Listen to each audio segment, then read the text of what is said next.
राम मंदिर की प्राण प्रतिष्ठा के बाद यूपी के लोगों के जीवन में बदलाव दिखने की जरूरत, चंद्रशेखर।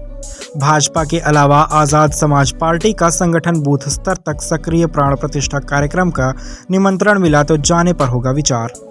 आजाद समाज पार्टी के राष्ट्रीय अध्यक्ष चंद्रशेखर आजाद उर्फ रावण ने अयोध्या में प्रस्तावित राम जन्मभूमि मंदिर की प्राण प्रतिष्ठा के साथ ही इस प्रदेश के लोगों के जीवन से जुड़े महत्वपूर्ण मुद्दों को उठाते हुए कहा कि 22 जनवरी के बाद लोगों के जीवन में बड़ा बदलाव दिखने की जरूरत है। उन्होंने कहा कि उत्तर प्रदेश में आज भी हजारों लोग ऐसे हैं जिनके पास पेट भरने के लिए अच्छा भोजन नहीं है, पहनने के लिए अच्छे कपड़े नहीं हैं, रहने के लिए सर पर छत नहीं है और सम्मान स्वाभिमान नहीं है। तो मंदिर की प्राण प्रतिष्ठा के साथ ही आम जनता से जुड़े बड़े मुद्दे भी हमारे सामने हैं, जिस पर गंभीरता से ध्यान देने की जरूरत है। सीतापुर के दौरे पर आए आजाद समाज पार्टी के राष्ट्रीय अध्यक्ष चंद्रशेखर आजाद उर्फ रावण ने शहर के रामलीला मैदान में एक जनसभा को संबोधित करते हुए पार्टी की नीतियों और कार्यक्रमों के बारे में लोगों को बताते हुए जनता से जुड़ी समस्याओं पर विस्तार से चर्चा की। उन्होंने अयोध्या में भव्य राम मंदिर की प्राण प्रतिष्ठा को लेकर मीडिया द्वारा पूछे गए सवालों को लेकर कहा कि आज देश में दूसरे भी तमाम मुद्दे हैं जिन पर गौर करने की आवश्यकता है। आम जनता से जुड़े इन मुद्दों के लिए सार्थक पहल करने की जरूरत है। उन्होंने सपा अध्यक्ष अखिलेश यादव को मंदिर की प्राण प्रतिष्ठा का निमंत्रण भेजे जाने के सवाल पर कहा कि उन्हें निमंत्रण स्वीकार करना चाहिए। कार्यक्रम में जाना या न जाना उनका व्यक्तिगत फैसला है।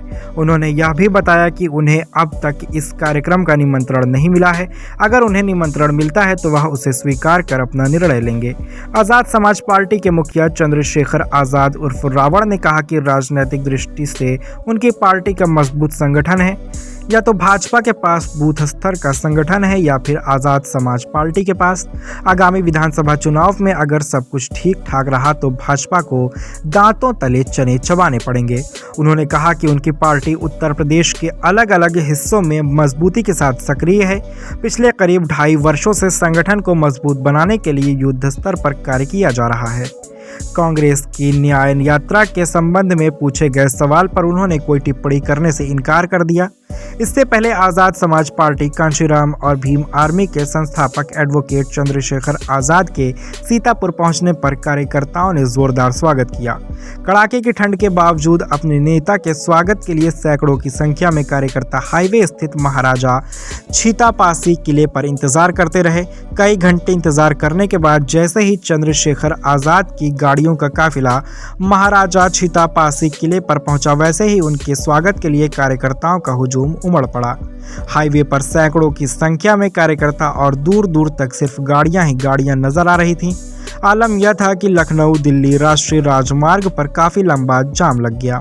महाराजा छीतापासी किले पर आजाद समाज पार्टी कांशीराम के जिलाध्यक्ष विश्वदीप चौधरी, MC भार्गव, शिक्षिका निर्मला भार्गव, इमरान खान, पूर्व विधानसभा हरगांव प्रत्याशी सौरभ, नियाज हुसैन सहित अन्य कार्यकर्ताओं ने उन्हें बुके देकर व माल्यार्पण कर स्वागत किया। चंद्रशेखर आजाद के आगमन पर शेर आया के नारे बराबर गूंजते रहे। पार्टी संस्थापक चंद्रशेखर आजाद ने महाराजा छीतापासी की प्रतिमा पर माल्यार्पण किया।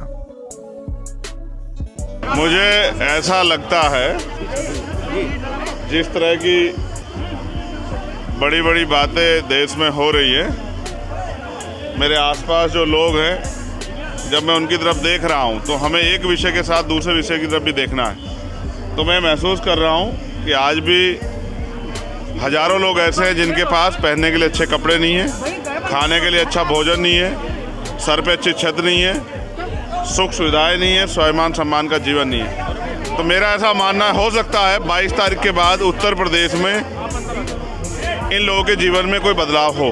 अगर नहीं होता है तो फिर भी मुझे 23 तारीख से अपना काम ही करना है। लोकसभा में आपका क्या कितनी सीटें तय रहेगी? लोकसभा में आजाद समाज पार्टी जिन सीटों को लड़ेगी, पार्टी जब उसकी आधिकारिक घोषणा करेगी सब लोगों की जानकारी। अभी तो हम लोग नगीना बहुत मजबूत तैयारी कर रहे हैं। पश्चिम में भी, पूर्वांचल में भी, मध्यांचल में भी और लखनऊ क्षेत्र में भी हमारी पार्टी तैयारियां कर रही है। आज भी ये लोकसभा चुनाव की तैयारी के लिए ही जिला स्तरीय कार्यक्रम चल रहे हैं। पहले इटावा में था, उन्नाव में, आज हम लोग सीतापुर में हैं, कल आजमगढ़ में, परसों मऊ में। हमने पिछले 2.5 साल में मेहनत करके जनमत हासिल करके अपना मजबूत संगठन खड़ा किया है। क्या तो यहाँ भारतीय जनता पार्टी पे मजबूत संगठन है बूथ तक का, या फिर हमारे पास।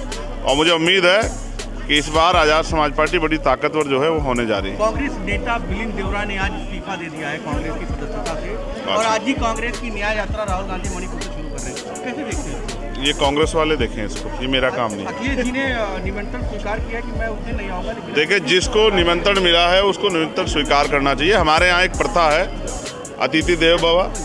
अगर कोई किसी का अतिथि है तो उसका सम्मान होना चाहिए, अगर कोई किसी को निमंत्रण देता है उसका भी सम्मान होना चाहिए। ये उसका व्यक्तिगत मत है कि वो जाए या ना जाए और कब जाए, सबकी अपनी परिस्थितियाँ समय है, वो जब तय निर्णय लेके जा सकते हैं, ये उनके अपने फैसले हैं। राम मंदिर का आपको मिला न्योता? नहीं, मुझे अभी तक नहीं मिला है। अगर मिलेगा तो जाएंगे? मैंने कहा जिस दिन मिलेगा फिर मैं अपनी बात रखूँगा। क्या लगता है यूपी से भाजपा की कितनी मतलब ये गठबंधन कितनी सीटें? अगर सब कुछ सही रहा तो भाजपा को दांतों तले जो है चने चबाने पड़ेंगे इस बार।